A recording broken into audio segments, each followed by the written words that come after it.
Walk क्या होता है? मल्टी ग्राफ जी में वर्टिसेस एंड ग्राफ जो एजेस है, वर्टिसेस और एजेस का फाइनाइट अल्टरनेटिंग सीक्वेंस, फाइनाइट भी होना चाहिए, अल्टरनेटिंग सीक्वेंस, यानी पहले एक वर्टेक्स हो, ये कंडीशन, पहले वर्टेक्स होगा v0 e1 v1, फिर e2 v2, और ये क्या आ जाएगा e3 v3। क्लियर? बट वो कैसा है, मैंने अभी डैश लगा तो वो इनफाइनाइट हो गया, आपने वो कैसा बोला? फाइनाइट। तो इसकी क्या कंडीशन हो जाएगी? ये अपन ले लें vn-1, तो ये क्या हो जाएगा en, ये vn। क्लियर? ये सीक्वेंस क्या कहलाता है? वॉक कहलाता है।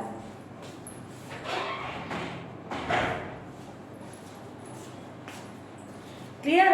तो इन दोनों वर्टिसेस को मिलाने वाली एज कौन हो गई? E1। क्लियर? ध्यान से देखना, V0 और V1 को मिलाने वाली एज कौन हो गई? E1। बाद वाला वर्टेक्स कौन है? V1। तो अपन बोल सकते हैं ये इनकी V1 की इंसिडेंट एज क्या हो जाएगी? E1, जो आपतित जो भुजा है वो। ऐसे ही V1 और V2 को फर्स्ट और लास्ट, तो उसके कारण E2, V2 और V3 से E3। ऐसे ही Vn-1 Vn को मिलाने वाली साइड क्या हो गई? En। तो ये अल्टरनेटिंग फॉर्मूला, पहले वर्टेक्स फिर एज, फिर वर्टेक्स फिर एज, फिर वर्टेक्स फिर एज, ये कंडीशन आ जाए तो वो क्या कहलाता है? वॉक। बट इसमें कैसी कंडीशन होनी चाहिए? फाइनाइट। क्लियर? ये अपने पास vertices and number of edges का होना चाहिए फाइनाइट। क्लियर? तो वो अपना हो जाएगा वॉक की कंडीशन। या फिर अपन बोल सकते हैं EI जो है इन जनरल,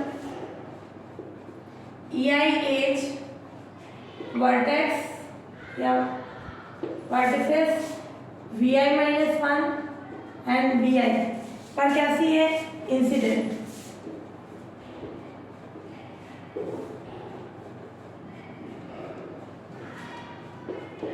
ऐसे तो सही अपन ने पढ़ा था, इंसिडेंट का मतलब क्या है?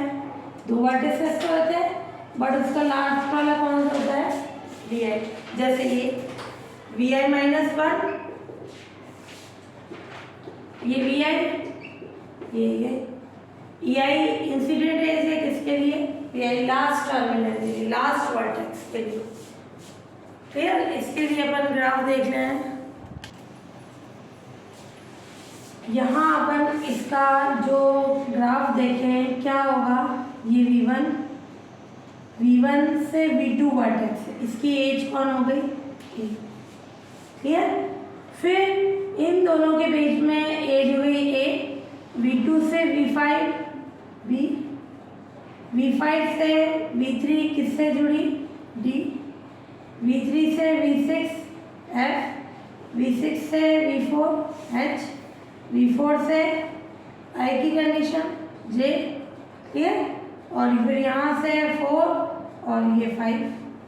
तो ये वॉक कैसा हो गया इस ग्राफ के लिए? ये ग्राफ हो गया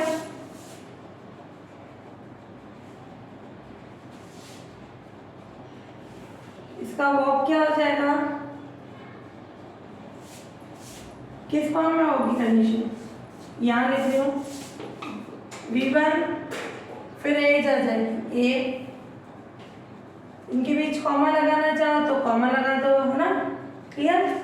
कॉमा लगाओ या फिर डॉट लगा दो, कैसे भी लिखना चाहो, जैसे इस पर नहीं लगा रखा कॉमा, डॉट लगाओ, किसी भी फॉर्म में लिख सकते हो। बुक में डॉट लगा रखा है, डॉट लगा दो। क्लियर? और नहीं लगा रहे हो डॉट का मतलब भी अंडरस्टूड होता है, ये लिखा है तो वो डॉट की फॉर्म है। V1 A कॉमा मत लगाना फिर, है ना? या तो ये डॉट लगा दो या सिंपल फॉर्म में लिखो, या ये लिखो। कॉमे का मतलब तो होता है कैसे भी चलना। क्लियर? मैं यूं लिखूं, कॉमे में तो ये ऑर्डर्ड पेयर में उसका अलग मतलब होता है, सब जगह उसका अलग अलग मतलब होता है ना। तो कॉमे में तो और साइड में लिखते हैं तो भी वो सेम होता है। यहाँ कोई कॉमा नहीं लगेगा, डॉट लगा। तो V1 फिर A, फिर V2 से फिर एज आ जाएगी B, फिर वर्टेक्स V5, फिर डी एज, फिर सी, फिर क्या आ जाएगी कंडीशन एफ, तो पहले V3, डी आ गया V3, फिर ये एफ, ये V6, फिर H, V4, फिर J, फिर V5, I, V6, ये क्या लाएगा अपना वॉक। बी और सी वाले सॉरी एक दोनों साथ में क्यों आई?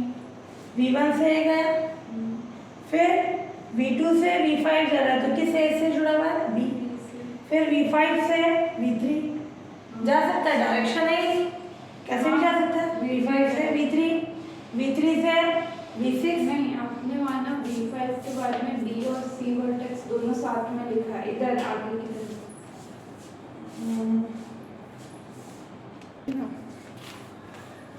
ये अपन ने लिया V1 से, ये इधर गया,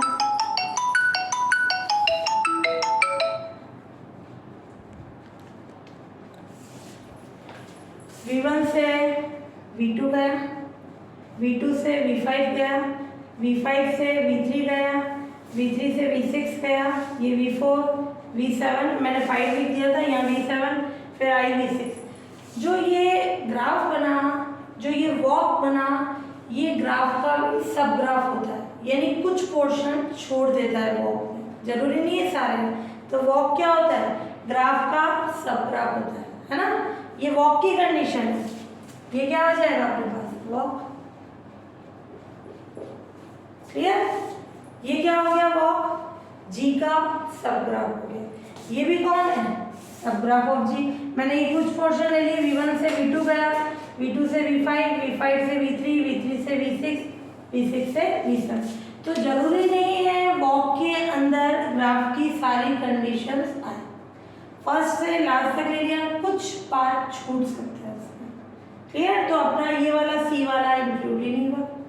तो हमेशा वॉक क्या होता है? इन जनरल ग्राफ का सब ग्राफ होता है।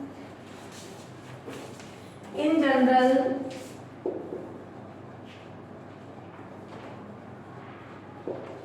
वॉक ग्राफ का सब ग्राफ होता है।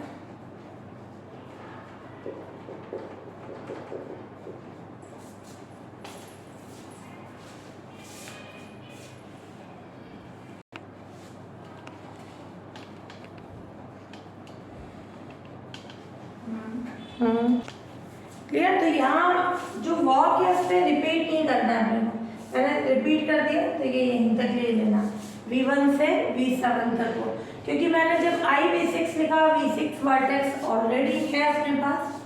तो यहाँ इन जनरल जो वॉक होता है वो किसी भी ग्राफ का सब ग्राफ होता है, पूरा पोर्शन नहीं आता। जैसे इससे इसको छोड़ दिया, क्लियर? इसको स्किप किया, इस एज को स्किप कर दिया, इस एज को स्किप कर दिया। क्लियर? तो हमेशा वॉक किसी भी ग्राफ का सब ग्राफ होता है, और वॉक को लिखने का मेथड ही होता है कि पहले वर्टेक्स आएगा, फिर एज आएगी, फिर वर्टेक्स, फिर एज, अल्टरनेटिव सीक्वेंस होता है, और वो फाइनाइट होता है। कि यूँ नहीं कि अपन इनफाइनाइट तक है, वो फाइनाइट की कंडीशन होती है, तो वो अपना हो जाएगा वॉक की कंडीशन। तो ये नेसेसरी नहीं है कि ये इसका ये वॉक हो, और भी वॉक हो सकते हैं। ये वाला भी वॉक हो गया, V1 से V2, V2 से V5, V5 से V3, V3 से V6, ये तो ये वाला हो गया। अब V1 से V7 के बीच का वॉक लेना है, मैं यूँ भी ले सकती हूँ, V1 से V2, ये वाला भी वॉक हो जाएगा, V1A V2, फिर C V3, फिर यहाँ कोई भी जो अपने साइड दे रखी है, कौन सी है? G, तो V3 ये G, V4 और ये J, V7, ये भी वॉक हो गया। तो कुल मिला के फर्स्ट और लास्ट तक अपने को पहुंचना है, कैसे भी जाए उसको अपन इस सीक्वेंस में लेके वो कहलाएगा अपना walk. Vertex, edge, vertex alternative sequence होना चाहिए, और वो फाइनाइट होना चाहिए। क्लियर? तो एवरी सब ग्राफ जो होता है वॉक होता है, बट उसके लिखने का मेथड इस फॉर्म में लिखा जाता है, वॉक का। हाँ, origin and terminus of the walk, walk का उद्गम व गंतव्य, यानी कोई भी वॉक जिस वर्टेक्स से स्टार्ट होता है, जो उसका फर्स्ट वर्टेक्स है वो ओरिजिन, यानी जैसे बी नॉट है, फर्स्ट वर्टेक्स हो जाएगा उसका क्या हो जाएगा अपना ओरिजिन, और जो लास्ट वर्टेक्स है जहाँ खत्म हो रहा है वो टर्मिनस हो जाता है ना, जैसे बी एन है। लेंथ ऑफ दी वॉक, किसी भी वॉक में नंबर ऑफ एजेस, जितनी उसमें एजेस हैं वो उस वॉक की क्या कहलाती है, लेंथ कहलाएगी। ट्रिवियल वॉक यानी निरर्थक वॉक, यानी वो वॉक है ही नहीं, है ना, तो वो कब होगा जब उसकी लेंथ जीरो। लेंथ किस पे डिपेंड करती है, नंबर ऑफ एज पे। तो नंबर ऑफ एजेस यानी उसकी लेंथ जीरो, यानी उसमें एक भी एज नहीं है।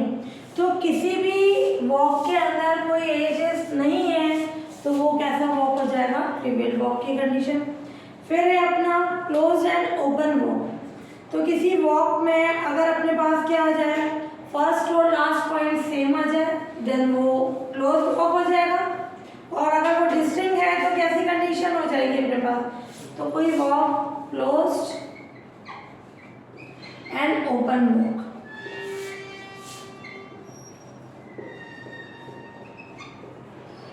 किसी वॉक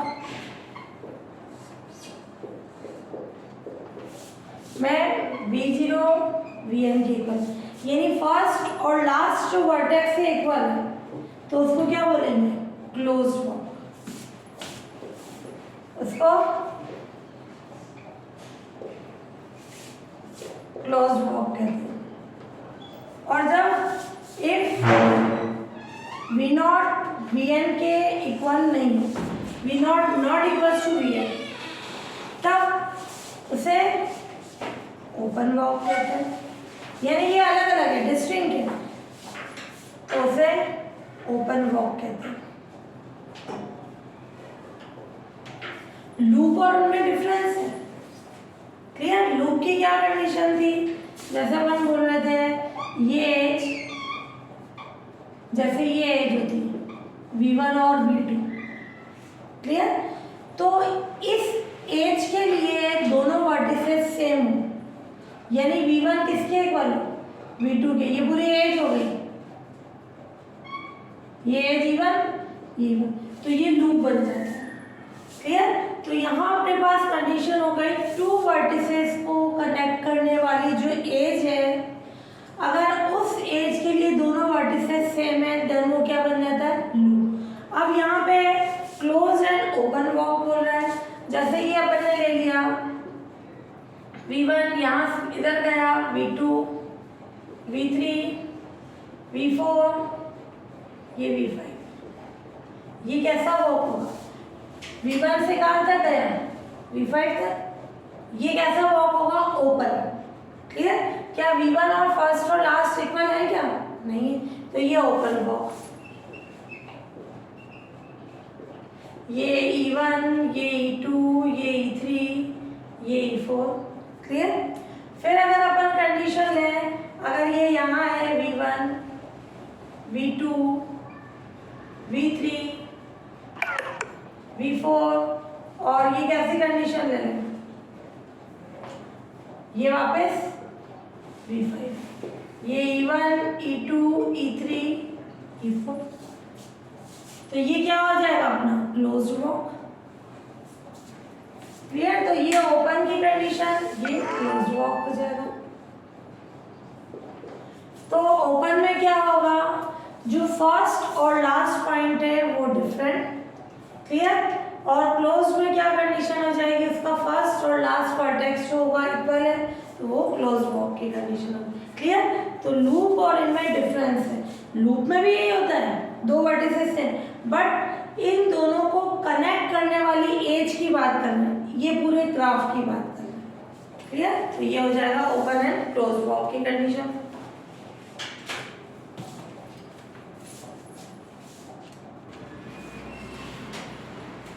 ट्रेल, ट्रेल का मतलब क्या होगा, हिंदी में भी ट्रेल ही बोलते हैं। Different ages E1, E2, En वाली जो वॉक होती है ट्रेल कहलाती है, यानी ट्रेल भी एक वॉक होती है, बट उसमें एजेस कैसी होती है, डिफरेंट, सब अलग अलग होते हैं, क्लियर।